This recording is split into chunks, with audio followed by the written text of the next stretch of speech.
Programando Bordados na Prática. Esse é um quadro aqui da eBordados, onde semanalmente eu trago um novo vídeo explicando sobre criação e edição de matrizes de bordados computadorizados. Se você já tem, ou ainda que você não tenha uma máquina de bordar computadorizada, fique sabendo, cerca de 80% da qualidade dos seus bordados irão depender sim dessas dicas aqui. Eu sou o Gixson de Oliveira, aqui da eBordados, e vem comigo aprender programação de bordados. Bom, e no episódio de hoje eu vou estar respondendo as dúvidas de alguns dos nossos seguidores que deixam comentários no nosso site, lá da eBordados, no YouTube, no Facebook, no Instagram. Eu escolho alguma dessas perguntas para estar respondendo aqui para vocês, para sanar a dúvida aí da maioria, beleza? Então vem comigo.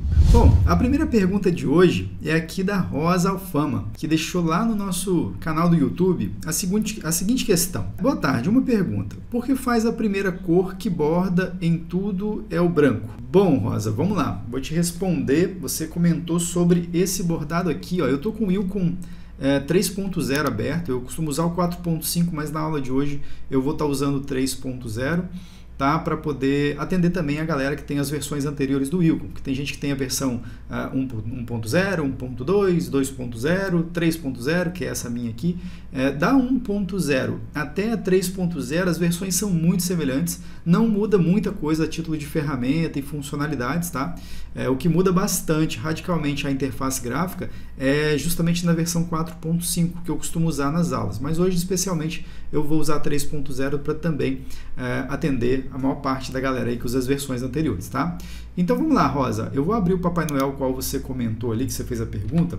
É exatamente esse aqui, que a gente fez uma análise estrutural dele, a gente fez algumas edições juntos desse Papai Noel, tá? E aí foi exatamente onde a Rosa fez esse questionamento, por que que alguns desenhos a gente utiliza a primeira cor, a gente utiliza um objeto branco. Bom, Rosa, a questão é o seguinte, o fato do objeto ser branco não é muito um parâmetro, tá, técnico, a cor não importa nesse caso.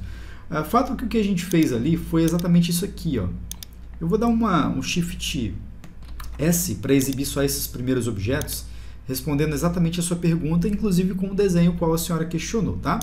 Vamos lá, esse primeiro objeto, Rosa, por que a gente faz ele, né? Não é sempre, tá? Não é sempre que a gente faz esse primeiro objeto, mas ele é um objeto para melhorar, para aumentar a estrutura de travamento do tecido antes da máquina realizar o bordado, tá? Ah, Gixson, mas por que ele é usado? E justamente para melhorar, otimizar o processo na hora da máquina fazer o contorno, evitar os desencaixes, né? Então, em resumo, é uma estrutura, é um objeto à parte, tá? Que aumenta aí sim a quantidade de pontos do desenho, mas o objetivo dele realmente é estruturar o tecido para que a máquina não venha encolher tanto assim o preenchimento, de modo que depois que vai fazer o contorno não venha desencaixar do preenchimento. Então, muita gente pergunta, mas o meu contorno desencaixou. A verdade é que não, o contorno em si ele não desencaixa, o contorno ele faz na posição certa. O que acontece é que a máquina, enquanto está bordando o tatame normalmente, principalmente se o desenho tiver uma carga de pontos alta, igual um tatame 0.40 milímetros de espaçamento, 0.45, é considerado uma carga de pontos, não vou dizer alta, mas normal, para o bordado ficar com uma densidade fechadinha, com um tatame fechadinho, tá? Só que isso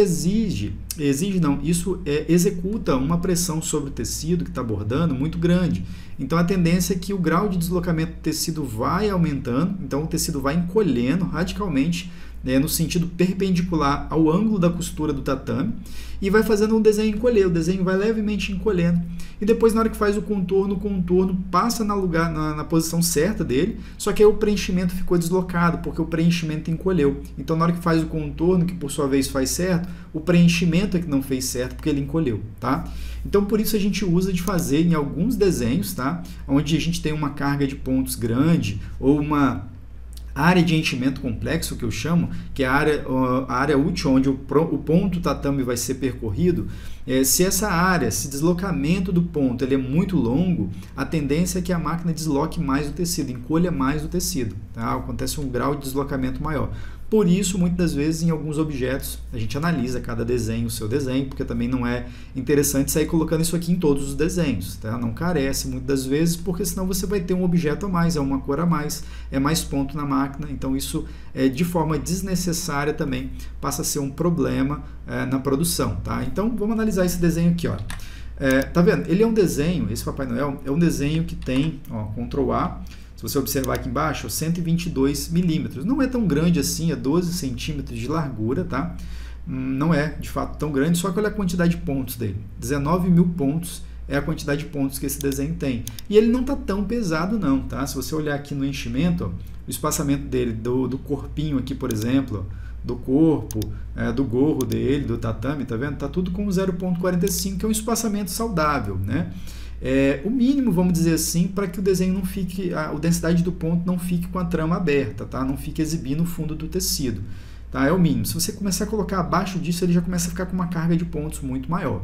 Em alguns casos, vai carecer. Bordado, por exemplo, feito em boné, é normal trabalhar com uma carga de pontos bem alta, tá? Justamente porque ser um material mais rígido, principalmente no ponto cheio, utiliza-se abaixo de 0,40, 0,30, 0,25, dependendo do resultado final que você quer.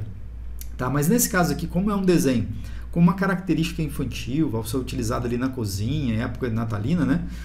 Mas sim, ele tem uma carga de pontos grande no tatame, como você está vendo aqui, e ele tem o ângulo de ponta. Eu vou exibir só esse objeto para você analisar junto comigo, ó. Tá vendo? Ele tem um grau de deslocamento muito grande, ou seja, se eu apertar M aqui no teclado e medir o ângulo do ponto exatamente no sentido que ele está, olha, da esquerda para a direita aqui, ó, está dando 5 centímetros de deslocamento, ou seja, o preenchimento tem uma distância dentro do ângulo do ponto. Você vê que estou medindo uma linha diagonal de acordo com o sentido do ângulo do ponto, é onde vai acontecer o grau de deslocamento. Então eu estou medindo, está dando 5 centímetros de distância. Então a máquina bordando esse tempo todo, esse deslocamento de 5 centímetros, exerce uma força por sobre o tecido que, por sua vez, vai encolhendo o tecido. E aí a gente faz o quê? Além se você observar aqui a estrutura desse objeto que eu estou te mostrando, ele tem aqui, ó, o ponto suporte, tá? Ele tem um ponto suporte aqui, tatame, tá? Se você tirar aqui, eu vou tirar aqui o True View para você enxergar melhor. Tá vendo essa estruturinha no sentido contrário ao ângulo do ponto? Isso aqui é o ponto suporte tatame. Ele serve justamente para dar esse travamento para o tecido, para não deslocar tanto o preenchimento. Mas ainda assim, muitas das vezes não é suficiente, tá? Então, por isso, respondendo a sua pergunta, é que a gente muitas das vezes coloca esse primeiro objeto aqui, não necessariamente branco, tá? Eu até indico nesse caso aqui, se nós fôssemos bordar esse desenho, eu colocaria em vermelho, né? A linha vermelho, para na hora que fosse bordar, não acontecesse do branco ficar aparecendo por entre os pontos do vermelho, apesar de, mesmo que o vermelho é um ponto fechadinho, mas para evitar esse tipo de problema, né, do ponto branco aparecer por sobre o tatame vermelho, eu bordaria essa primeira cor em vermelho, tá? Esse travamento nós colocaríamos em vermelho também, tá? Justamente para travar e ficar vermelhinho. Bom, então esse é o objetivo então de trabalhar, Rosa, esse primeiro objeto, tá? Então tem que analisar exatamente isso que eu falei. Se o desenho vai pedir, se ele tem uma carga de ponto muito grande, o qual aí ele vai sofrer um deslocamento. A gente só bordei, realmente deslocou, o encolhimento aconteceu, o contorno ficou fora. Então faz uma edição no seu desenho, colocando como primeiro objeto ali uma estrutura que vai pegar todo o desenho, tá vendo? Estou dando um localizar aqui, ó, e tirando para você ver o corpo que esse objeto, né, ele utiliza. Ó. Você vê que eu coloco, por mais que aqui, ó, o gorro é um objeto, tá vendo? A carinha dele é outro objeto, tudo separado. Ó, por mais que esses objetos sejam separados e cada um tem um ângulo, esse objeto principal aqui, o primeiro, né, que é a estrutura, ele é um objeto único, tá? Com um ângulo único. E ele é o quê? Se você observar aqui, ó, ele é um objeto cujo enchimento é de 3.0 de espaçamento, que a gente colocou, tá? 3.0, comprimento normal de 4.0, comprimento mínimo, tudo padrão aqui, tá? E ele tem um ponto suporte também, tatame, tá vendo? Que é justamente no sentido contrário ao ângulo do ponto, justamente para reforçar e travar, fazer com que esse objeto trave melhor o tecido. E aí, depois que faz esse objeto, a máquina vai começar costurando os demais objetos, normalmente, tá? Então, não tem nada de especial a não ser para esse único objetivo de travar mesmo ali o ponto, né, da máquina, de acordo com o tecido, para não acontecer de encolher, tá? Eu vou dar uma passeada aqui, eu vou tirar o True View e vamos usar aqui o percurso de pontos para você analisar junto comigo. Vou voltar lá atrás. Ó, as primeiras cores que vai acontecer, ó, tá vendo? É exatamente essa estrutura. fez no sentido vertical, ponto, aí agora ele faz o ponto suporte, na verdade ele fez o ponto suporte primeiro, agora ele está aplicando o ponto com espaçamento de 3.0, como eu falei, no primeiro dos objetos, ó. Fez, aí agora ele começa as demais cores do desenho, ou seja, ele já travou o tecido suficiente, e agora ele começa de novo a fazer os objetos, porém com um ponto suporte ainda do próprio objeto, cada objeto separado, de modo que, já estando estruturado o tecido, você pode permitir que a máquina faça os pontos normalmente dos objetos, e aí quando for fazer o contorno não fique deslocado do preenchimento. Tá? Então é exatamente esse o motivo pelo qual alguns desenhos nossos a gente coloca esse primeiro objeto. Tá? Não é regra, tá? Não é regra.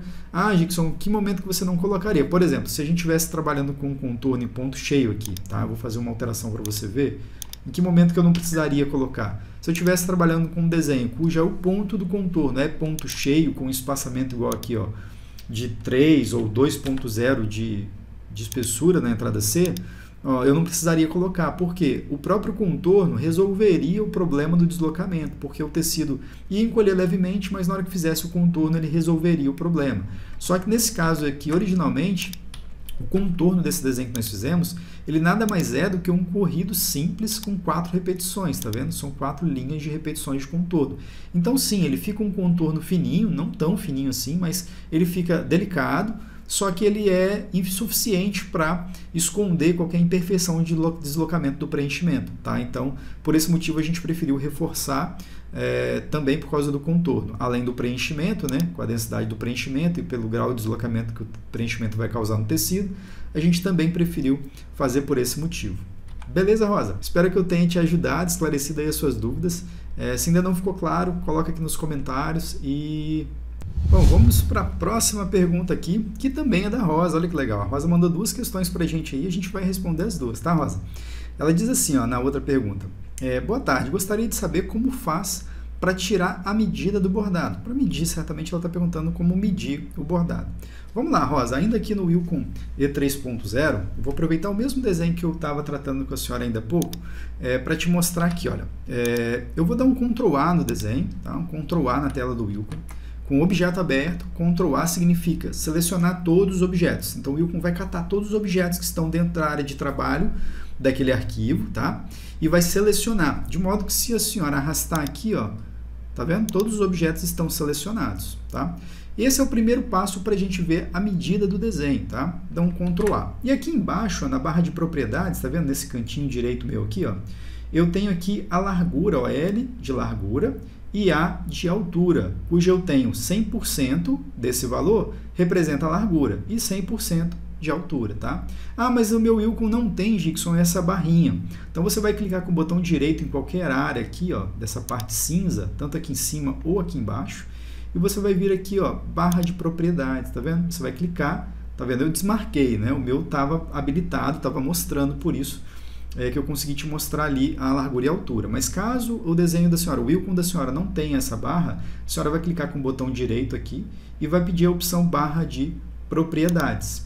Pode ser que ela caia, ela seja aberta para a senhora aqui, ó, nessa posição, ou aqui em cima, tá? Pouco importa a posição dela. O fato é que ela mostra a largura e a altura do seu desenho, ou a largura e a altura do objeto que a senhora selecionou. Por isso que eu recomendei dar um Ctrl A, porque o Ctrl A seleciona todo o desenho.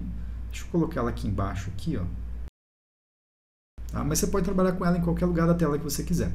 Então, se eu selecionar, por exemplo, só o gorro do chapeuzinho dele, ó, só o gorrinho dele, só o ponto tatame, você vê que a informação mudou. Agora está 41/22. Lembrando que essa informação aqui está em milímetros, tá? Milímetros. Se você quiser mudar a unidade de medida, você tem que vir aqui em métrico e colocar Estados Unidos. Porque aí ele vai mudar a unidade de medida para polegada. Agora, eu dei um Ctrl A, eu tenho o desenho todo medido em polegadas. Então, esse desenho tem 4.82 polegadas, tá? E aí, se você mudar para milímetros, que é o métrico, você já vai ter a unidade de medida em milímetros, que para você transformar em centímetros, é só pular uma vírgula para o lado aqui. Então, nesse caso desse desenho, eu tenho 12,2 centímetros, tá? E exatamente isso. Agora, um outro macete que eu costumo usar também nas aulas, para medir a distância de um objeto ou outro, até mesmo a distância entre desenhos, para ser mais prático, eu uso o M no teclado. Então você vai no seu teclado aí do seu computador, aperta M, M de Maria mesmo, apertou o M, ele vai agarrar essa reguinha aqui no cursor do mouse, você vai clicar onde você quer medir. Por exemplo, vamos supor que eu quero medir o diâmetro dessa roda. Então você vai clicar numa extremidade da roda, vai segurar e vai até o outro ponto da extremidade da roda.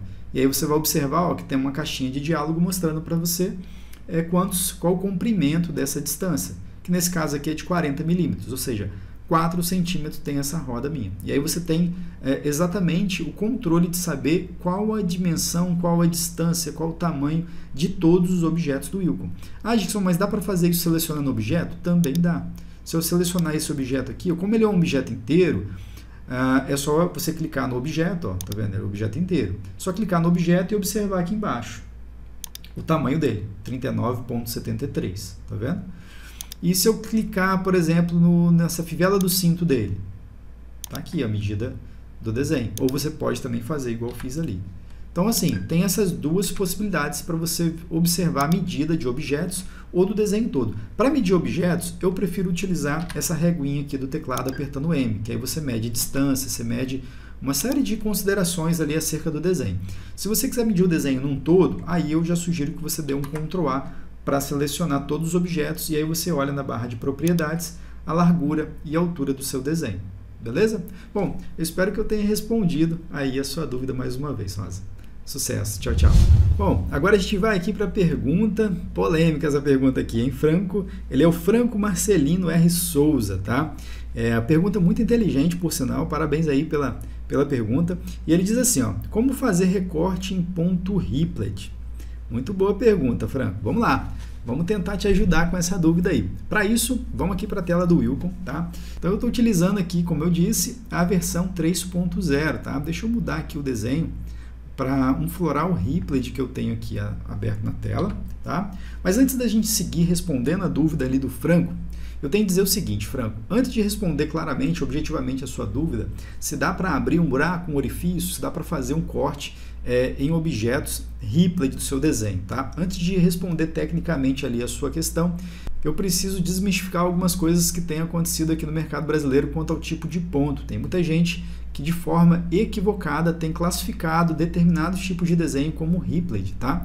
E não é. Deixa eu te mostrar o que de fato é um desenho Riplet. Na minha tela você já pode conferir um floral feito com a técnica Riplet, tá? É usada a ferramenta entrada B especialmente para fazer esse tipo de ponto, tá? E não existe um ponto chamado Riplet, tá? Riplet nada mais é do que pontos em linhas curvas. Riplet, tecnicamente falando, traduzindo ao pé da letra, significa lá fora pontos em linhas curvas. É como se fosse exatamente isso, linhas curvas, apenas isso, linhas curvas.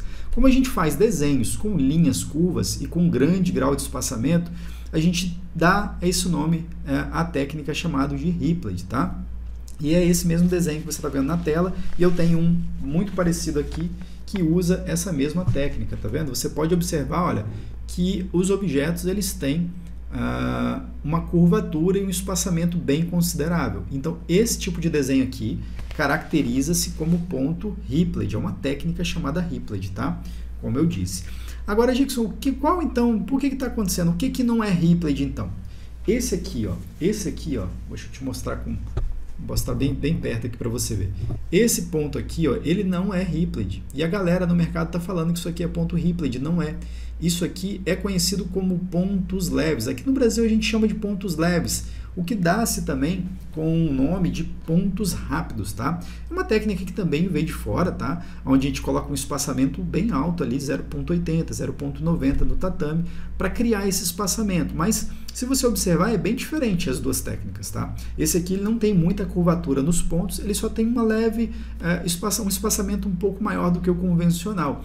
O pontos leves ou pontos rápidos aqui no Brasil nada mais é do que um desenho com uma carga de pontos menor. Essa técnica foi criada justamente para você bordar materiais mais maleáveis, desenhos, por exemplo, desenhos infantis. Você quer bordar uma fralda, um pimpãozinho de neném, e você não quer um desenho muito pesado, muito carregado com pontos, utiliza-se essa técnica, tá? Que é exatamente pontos rápidos, onde o espaçamento do tatame é bem maior do que o convencional. Ele fica realmente com esse aspecto de mostrando o fundo do tecido, porque obviamente o ponto ele está mais levinho, está mais ralo, então ele mostra o fundo. Tem pessoas que não gostam porque acham que o desenho está com defeito, outras pessoas já preferem porque justamente ele leva uma carga de pontos menor, logo a máquina executa o bordado de forma mais rápida e ele se torna um produto mais barato para o consumidor final, tá? Mas tem diferença, ponto Ripley é uma coisa, pontos leves, tá? É outro.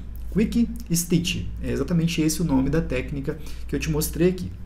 Então, antes de seguir, eu precisava te mostrar aqui, explicando tecnicamente a diferença entre Ripley e Quick Stitch, que é o pontos rápidos ou pontos leves.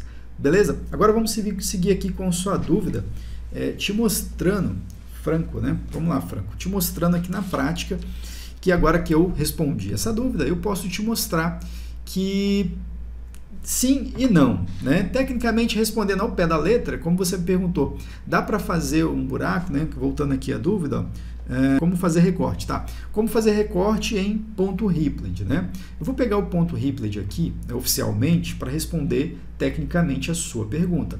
E vou selecionar todos os objetos aqui, eu selecionar por tipo de ponto. Vou pegar aqui todos os objetos que estão com um ponto contorno, tá vendo que não tem ponto Ripley ali no nome, tá? A técnica chama-se Ripley, mas não existe um tipo de ponto chamado Ripley, tá? É a característica que a gente aplica através da ferramenta entrada B com o tipo de ponto contorno que se dá, por sua vez, à técnica Ripley, beleza? Então vamos lá, eu exibi todos os objetos que dão essa característica de Ripley no seu bordado. E a verdade é que não, você não consegue fazer recorte. Por exemplo, eu vou pegar esse objeto aqui, ó, e vou tentar fazer um recorte dentro dele. Para recortar um objeto, basta que você tenha o objeto selecionado na tela, como de fato está o meu aqui, e depois disso você fazer um desenho, fazer um objeto dentro desse objeto que está selecionado.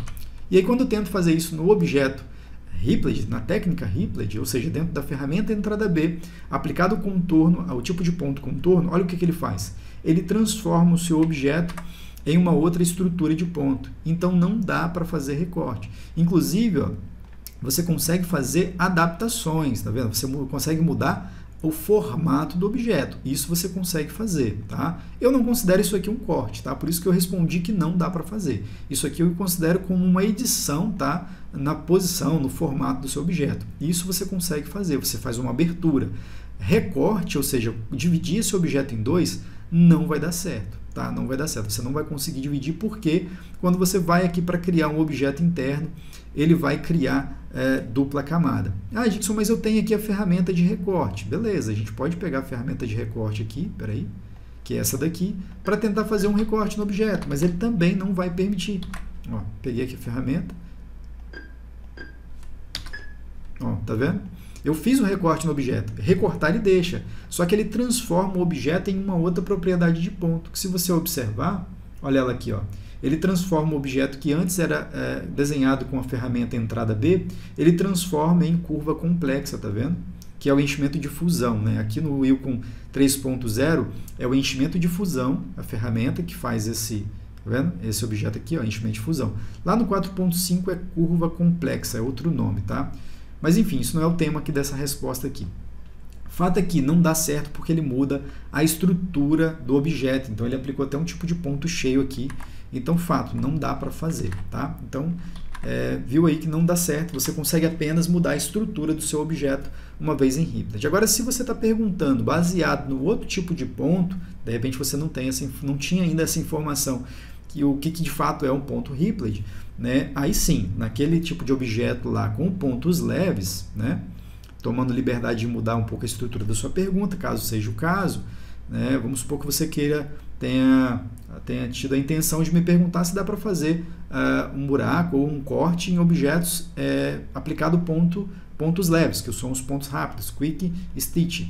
Aí eu respondo que sim, dá para fazer. Por exemplo, aqui eu já tenho uma situação aplicado ponto leve nesse desenho, pode observar que ó, o espaçamento está bem alto aqui, inclusive, está de 1.2 o espaçamento desses objetos todos. Se você selecionar aqui, ó, editar, selecionar o tipo de ponto, pegar o tatame, ok, Shift S, selecionei apenas todos os objetos em tatame no meu bordado. E eu selecionar, você vai ver que tem ó, espaçamento bem alto de 1.2. E aí aqui sim, tanto é que já tem até um corte aqui. Na verdade, isso também não é um corte, isso aqui é uma remodelagem do objeto, assim como eu fiz lá atrás no ponto Ripley, que é isso aqui, ó. Tá vendo? Isso também eu não considero um corte, tá? Só para te explicar, que não é de fato um corte, mas Se eu quiser fazer um corte nesse caso aqui, ele vai aceitar. Por exemplo, se eu fizer um objeto aqui dentro, ó, com um objeto selecionado e der Enter, observa que ele fez um corte. Então, nesse caso aqui, dá para você fazer sim um corte nos objetos selecionados, porque ele foi aplicado nada mais nada menos do que o ponto tatame. É um objeto de enchimento complexo, ou seja, feito com esse objeto aqui, ó, feito com essa ferramenta aqui, né? Ó, essa ferramenta é o ponto normal, tá vendo? Ponto, vamos colocar aqui tatame, né? Vamos colocar tatame para ficar bem semelhante ao outro objeto que a gente já tem desenhado.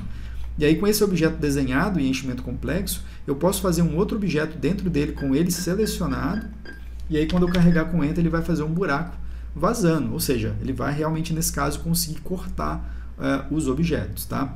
Então, tá aí respondida a sua dúvida. Espero que você tenha entendido, tá? Se você não entendeu, coloca aqui nos comentários. Se você tem outra dúvida, não esquece de colocar aí nos comentários para a gente voltar aqui para responder. Tá bom? Eu te agradeço e sucesso, um abração. Bom, então vamos responder aqui a dúvida de mais um dos nossos seguidores aqui, que é a Maria Ângela Marcato. Ela diz assim, ó, vamos lá. Como faço para colocar a ferramenta de propriedades, aquela que adota a propriedades de um objeto para o outro? Qual é o nome dela para que eu possa colocar na tela, né? Vi que ela fica na aba objeto. Vamos lá, eu acho que eu entendi o que ela está querendo dizer. Se eu não estou equivocado, ela está se referindo a copiar a propriedade, que é o enchimento de um objeto com um ponto, com determinadas configurações, aproveitar isso e aplicar num outro objeto que esteja com outras propriedades de ponto, tá? Então, Maria, me perdoa se não for isso, se não for, coloca aqui nos comentários para mim voltar com essa dúvida, tá? Mas eu vou responder aqui conforme eu entendi. Para isso, eu estou com um desenho aberto na tela aqui, tá? Que ele foi aplicado um tipo de ponto especial, que é exatamente o pontos leves, tá? Quick Stitch, ou pontos rápidos. Daí, se eu criar um novo objeto, vou fazer um objeto aleatório aqui, tá? Do lado, só para te mostrar como a gente vai aplicar essa propriedade que a senhora pediu ali, pelo que eu entendi. Bom, quando a gente pega uma ferramenta e cria um objeto, o Wilcon ele automaticamente aplica os pontos padrões àquele objeto. Nesse caso aqui, ó, se você abrir a aba de enchimento, esse objeto que eu criei, roxinho, ele está com 0,38 de espaçamento e aplicado o tipo de ponto cheio, tá? Com uma divisão automática de 7 e tudo mais. Tá, então, o que a gente faz para copiar a propriedade, por exemplo, desse objeto aqui, ó? Ou seja, pegar, aqui eu tenho espaçamento de 1,2, comprimento de 4,0, ponto suporte, deixa eu ver qual ponto suporte está sendo aplicado aqui, só tenho um ponto suporte aplicado pela orla com uma margem de 0,65 milímetros. Então, eu quero pegar essa propriedade aqui, ou seja, eu quero pegar esse estilo de ponto e trazer para cá. Uma das opções é fazer na mão. Tá? Fazer na mão, ou seja, eu vou pegar, vou copiar isso aqui visualmente, ponto suporte, corrido pela orla, e margem de 0,65 e enchimento de 1,2. Eu vou duplicar esse objeto aqui, ó, para servir como base para a gente. Vou fazer dos dois métodos, tá? O primeiro seria fazer na mão. Então vamos lá, eu vou zerar aqui o grau, vou colocar 0 grau, cliquei duas vezes, venho aqui em Special e coloquei 0 graus, para o ponto ficar horizontal igual está aqui no meu balão, tá? Outra coisa que eu vou fazer é mudar o ponto. Então, venho aqui e mudo o ponto para tatame. Daí, depois de mudar o ponto para tatame, que também pode ser feito aqui, ó, dentro de enchimento, tatame, pode ser aqui também. E aqui eu vou mudar o espaçamento para 1,2. Depois de mudar o espaçamento para 1,2, eu venho aqui em ponto suporte e coloco, nesse caso aqui, um ponto corrido pela orla, tá? E aqui eu vou colocar uma margem de 0,65 e dessa forma, então, eu transformei as propriedades desse ponto desse objeto nas mesmas que foram aplicadas nesse outro objeto que eu usei como referência. Então, isso é uma forma, tá? Agora, obviamente, não é isso que você quer saber, né? Você quer saber o pulo do gato, como fazer para poder copiar, né? E fazer realmente um trabalho mais otimizado, aí, ganhando tempo. Você aplica ponto em um objeto, gostou tanto, quer aplicar nos demais, sem ter muito trabalho. Para isso, você vai precisar de uma ferramenta, que é uma ferramenta de estilos, tá? Só que como é que faz para ativar ela? Tanto é que na minha tela aqui você não está vendo a barra de ferramenta estilo, tá vendo? Ela não está presente aqui. Daí você vai clicar com o botão direito do mouse, nessa parte cinza, pode ser tanto aqui em cima ou aqui embaixo, tá? Nessa área cinza. Não pode ser em cima de uma determinada ferramenta, porque se você clicar em cima de uma determinada ferramenta com o botão direito, ele vai abrir as propriedades da ferramenta muitas vezes, tá vendo? Então, tem que clicar com o botão direito nessa área cinza aqui ou aqui embaixo. Ou você pode também vir aqui em cima, ó, na aba Janela, e vem aqui na opção Barra de Ferramentas, e aí você vai ter todas as barras de ferramentas que o Wilcon possui. Então você vai vir aqui em estilo, ó, e vai dar um cliquezinho. Vou arrastar porque apareceu no meu outro monitor aqui, ó, mas é exatamente essa barra aqui. Então quando você desabilita, ó, ela vai sumir da tela. Quando você clica com o botão direito e clica na barra de ferramentas estilo, ela aparece para você. Uma vez aparecida aqui para você, você vai arrastar e colocar onde você desejar. Tá? Eu vou deixar aqui mesmo na tela para ficar mais fácil utilizar. Então olha, você vai clicar no objeto qual você quer copiar as propriedades correntes. Tá? Você vai clicar no objeto uma única vez. Vem nesse primeiro botãozinho que chama-se Fazer propriedades atuais. O nome é meio confuso por causa da tradução do Wilcon. Eu particularmente não gostei desse nome. Isso aqui é como se fosse copiar estilos. Tá? Eu vou copiar a propriedade de ponto. Poderia ter utilizado um outro nome aí para fazer a tradução dessa ferramenta. Tá? Então, copiar propriedades do ponto, copiar, enfim, coisa do tipo. Mas fato é que o nome é esse, fazer propriedades atuais. Você vai dar um clique. O Wilcon vai pegar, vai armazenar na memória interna dele as informações de ponto que estão aplicadas nesse objeto. Pronto, ele gravou. Agora o que você vai fazer? Você vai clicar no objeto onde você quer colar, você quer aplicar essas propriedades que você copiou e vai clicar exatamente no botão seguinte, que chama-se Aplicar propriedades atuais. Quando você clica, ele aplica tudo que você havia copiado das propriedades do outro objeto. É exatamente isso que a gente faz aqui para copiar as propriedades, né, de ponto de um determinado objeto para outros objetos. Fica muito mais fácil. E dá para fazer também com vários objetos. Tanto é que se eu voltar aqui, ó, vou voltar todos os objetos, tá? Vou pegar esse objeto aqui, ó, vou copiar as propriedades dele, fazer propriedades atuais, vou selecionar os dois objetos e vou clicar aqui, ó, aplicar propriedades atuais. Você vai observar que ele aplicou a propriedade igualzinha ao mesmo tempo nos dois objetos. Viu aí? Então, é exatamente esse o procedimento. Clicou ali com o botão direito, você vai usar a barra de ferramentas estilos para fazer essa função aí.